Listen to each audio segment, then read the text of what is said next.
Hello, this is H.G. Bailey, and welcome to Hell on Let's Play Final Fantasy X. Today, I'm going to be going over how to get the most difficult, the most devious sigils of them all for the celestial weapons. Starting with Tidus's here. We gotta train a Chocobo, and I've already done the first 3 races, so now we gotta do the final one. And, well, first things first, I gotta get the weapon for him. So, let's do another race real quick here. I'm not going to go over too much, just the basics with the rules the first time here. Basically, I treat the race as though there's 5 phases to it. We got the straightaway here, then we're going to have the U-turn coming up, then another straightaway, then a 90-degree turn to the left, and then another straightaway there. For the controls here, I personally like using the D-pad, so that's what I would recommend for you. If you like using the analog stick there, go nuts. But me personally, the D-pad works really well for me as far as having more precise control there. Basically, the way the race works is, well, you gotta win the race. Well, technically you don't, actually, but you gotta get a net time better than the trainer there. You get 3 seconds taken off your time per balloon you get, and you get 3 seconds added to your time per bird that you got hit by. In this case, I did really well, and I broke the record there. So that's basically what you gotta do in order to unlock the weapon itself. You also have to have the Celestial Mirror in order to get the weapon. So let's go do that now. Once you've done that, is the old man over here? Or... no? Okay. Well, there would have been an old man up here that would be blocking the path there. But for winning the race, if you find him, maybe he's around the start of the area, I forget exactly where, but he'll say, "Whoa, I can't believe you won the race!" And he won't be guarding this place anymore. And then you use the Celestial Mirror here, and we can get the weapon. Hooray! Now, the thing with the Chocobo racing is your success in it is going to be dependent on, well, obviously there's some amount of luck involved, but also your reflexes too. Mine aren't that good, so, oh well. But now that we got the sword, I'm definitely gonna save here, so I'll be right back. Okay, we're back, and now we're at my successful attempt to get the sigil here. So let's go give that a try. Now, in order to get the sigil, you have to win the race with your net time being below 0.00. Or, well, 0.0, I suppose. And, what is it? With the time there, basically the way you get your net time below 0.0 is you get like about 12 or 13 balloons and don't get hit by more than 1 bird. And chances are your net time will be below 0. If it's exactly 0.0, that will not be good enough, at least according to some people who I know who have had that happen to themselves. So it has never happened to me getting exactly 0.0, so I cannot personally verify it, but that's what I've heard. So there you go. And that's how it's done. Now, I just wanted to show you a quick successful run to show you how it worked, well, as I was doing it in real time. But what I want to do now is I'm going to do one more Chocobo race here. Actually, the same as this race that I just did here, but I want to do it with some slow motion and, like, pauses in the middle of the race so I can explain my strategy for the racing in detail here. But now we got the sigil. Save! Absolutely save. You do not want to lose that and have to do that all over again. So I'm gonna head on back up here, take care of that, and be right back. Okay, we're back at the beginning of my successful race here. So let's take a look. First, you want to get an idea of where all the balloons are up ahead here in phase 1. Hopefully, with one of the balloons being on the far right, because as you can see here, the trainer is going to make a hard right for the balloon, and that'll cause her to fall behind me without giving her a balloon. And that'll be really critical later on in the race. And then we got a whole bunch of balloons coming up here. So what you want to do is just tap left, right, right on the D-pad and get at least 3 of the balloons, preferably 4 or 5. And then you'll see the camera start to turn around here. We're in phase 2. Now what you want to do is you want to make a really hard right here. I don't think you can overdo it as long as you're past the cliff to the right. Basically, just aim for the corner of the dirt here, make a hard right, and then you're going to see a balloon come up here. But chances are you're probably not going to be able to get it in real time when it's full speed. I just got really lucky here getting it. I was in the right place at the right time.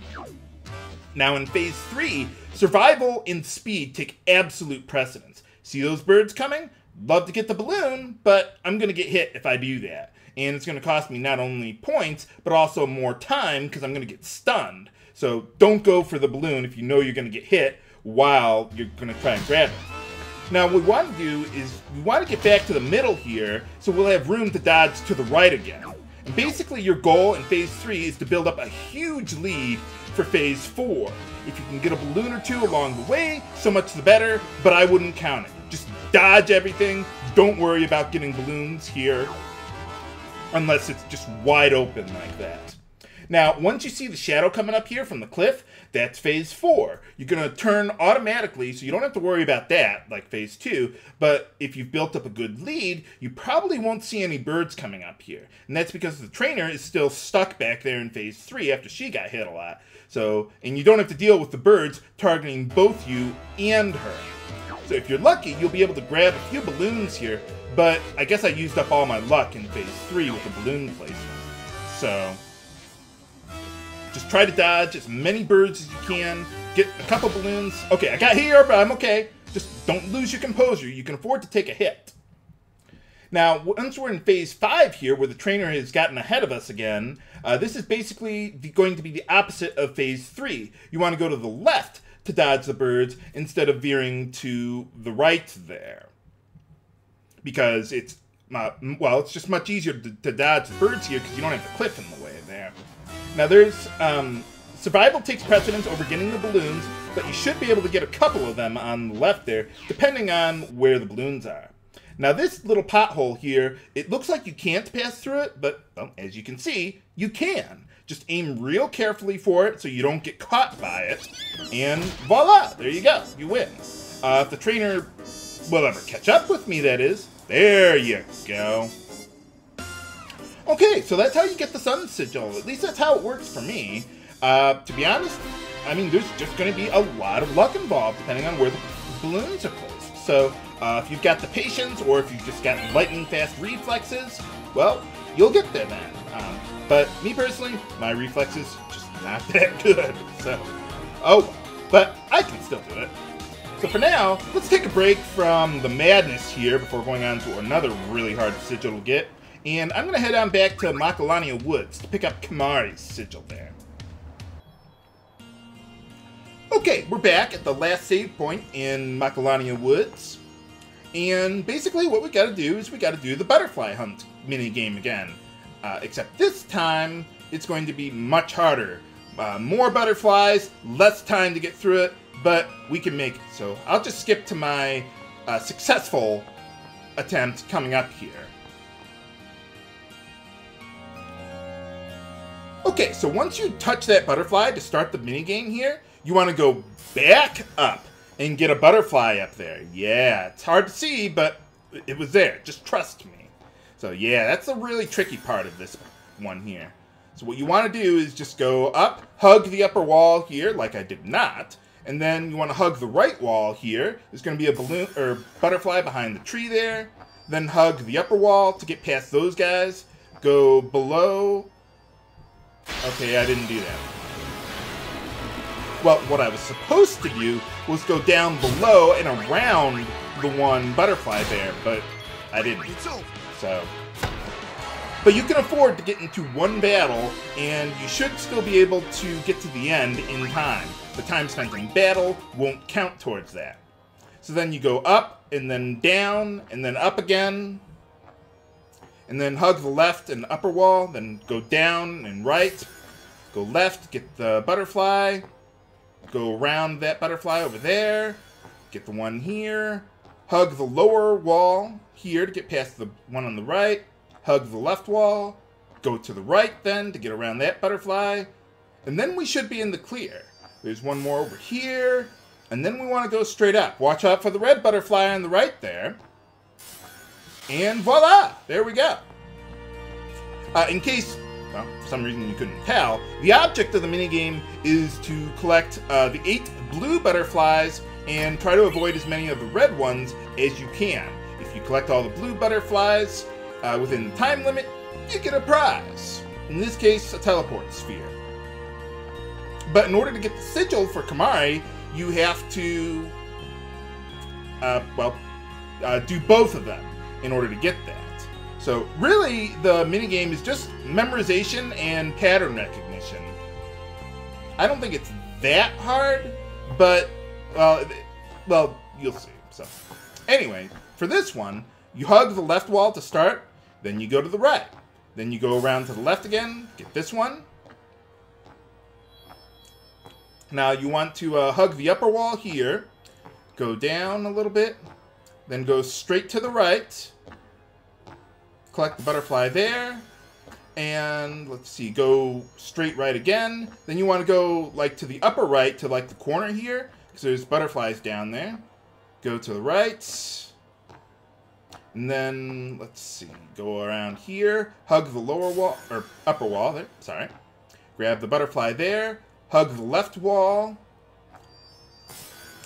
grab the butterfly there, hug the upper wall to get around that butterfly there. Now this part is probably the hardest part of the entire butterfly hunting. Basically what you want to do is you want to try and get past the butterfly, the one that I didn't get past. You want to try and go through, or between the upper butterfly and the middle one there, but I didn't aim quite right. But we should still be good here. Now just hug the lower wall to get past all those butterflies. You get a blue one there, and then you keep on going, and there's one more here. Voila! There you go. And if I did everything correctly for doing both the butterfly hunts, we get the Saturn sigil. Alright. So now that we're done with that, let's go get the weapon for Kimahri as well. Okay, we're back at the Thunder Plains here. I was waiting for lightning to strike in dramatic fashion, but apparently not. So, okay, well, in order to get Kimahri's sigil, what you gotta do is you gotta find these cactuar stones that are throughout the area here. There's a whole bunch of them, but they'll randomly start to glow.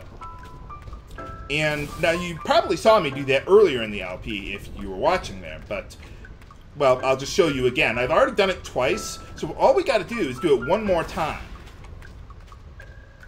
So basically, I'm just walking around here looking for one of those cactuar stones that might be glowing. I know there's one over here, but, well, that's what we're looking for. How did I dodge that? Anyway, so once you find a cactuar stone and it's glowing, press the square button, you'll do some blitzball prayer thing, whatever, and that'll do something, I don't know. I mean, it'll count towards the 3 you need. Now, there's a little broken tower there. That's where we're going to find the weapon for Kimahri there. But we gotta get that 3rd cactuar stone. What is it with cactuars and getting ultimate equipment in this game anyway? I don't know. I hope I do better at the lightning dodging when I do the... when I go for the sigil for that one, too. Man, I'm not really good at this one. I can't tell when the lightning's coming. If only there were a way that I could do it more predictably, but sadly, I cannot right now. Not while I'm trying to do, or get the weapon here. Let's see, I can't seem to find one of those, there it is. Looking for a glowing cactuar stone. Hopefully I'll be able to get it in time. Hopefully you have no encounters while you're trying to do all this stuff, viewers. But anyway, alright. So that should be the 3rd one. And now what I gotta do is look for a little floaty cactuar ghost thing. Somewhere around here. Let's see. Ah, there it is. I thought I saw it. Was that it? Ah, there it is. Okay. Yeah, just follow it up here. I suppose you don't have to follow the ghost, but we just gotta... Where'd it go? Ugh. See. Well, anyway, I'll just tell you. You gotta go all the way up to this little statue here. And then once you do that, I think you press the square button here. Or maybe it's just X, I don't know. But anyway, once you do that, haha, you get the treasure. And if you got the Celestial Mirror, you can even grab it. Unfortunately, if you did this like way at the beginning of the game, or whenever you first came here, you can't get the treasure, obviously, because you don't have the mirror to open the chest there. But, huh? There's no weapon in there. What's going on? Game? Oh!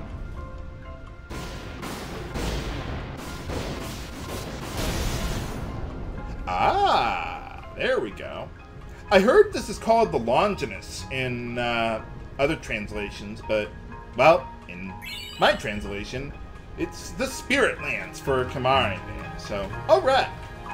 So now what we gotta do is we gotta do lightning dodging to get the sigil for Lulu's weapon. And, well, you see there's a little crater there? That's where I'm gonna be doing my lightning dodging. Like that. Lightning will predictably dodge there every time. So basically, what I'm going to be doing is I'm going to be... In order to get the sigil, you have to dodge lightning, well, 200 times. In a row! Haha! Yeah, this one's going to take a little while there, but oh well. Now, there are some, well, sort of tricks to doing this. One thing that I noticed when I was doing my test runs on the PS2 versions of the game was that I was playing this on, well, an HD TV, obviously, right? I mean, they don't make standard definition ones anymore, I don't think. But anyway, so what happened was when I was playing the PS2 version, and it was, well, obviously being upscaled to HD, from what I heard, now I don't build TVs, so I don't know this for sure, but this is just my guess. From what I heard, standard definition games, when they get upscaled to HD, there's like a quarter of a second or maybe a half a second delay in the upscaling process there, which for most things you do really won't make that much of a difference. But if you're playing like a rhythm game or something that requires to have absolute crackerjack timing, well, you're going to need that to be absolutely precise. So what do you do about that? Well, what I did, and I don't even know if this actually made a difference, maybe it was just a superstition or whatnot, but what I did was there was a setting for my TV, just called it game mode. I don't know what that means exactly. It seemed to change the color a little bit, but from what I heard, it's supposed to like compensate for that quarter of a second delay from the upscaling there, or something like that. I don't even know how it works. But supposedly that reduced that delay there, so whenever I hit the button on the controller, it helped me dodge the lightning in the game here. I don't know if that actually worked, or maybe it was just that by the time I found that, I got enough practice and I was fairly good at it by then. But that seemed to help me. Now, in the PS3 version of the game, I don't know, because it's supposedly already HD, right? Because that's the version that I'm playing here. So, and I've heard some people still talk about delay problems in this one. I've heard a lot of different theories, like there's a delay with the wireless controller, getting all the way from the controller to the PS3.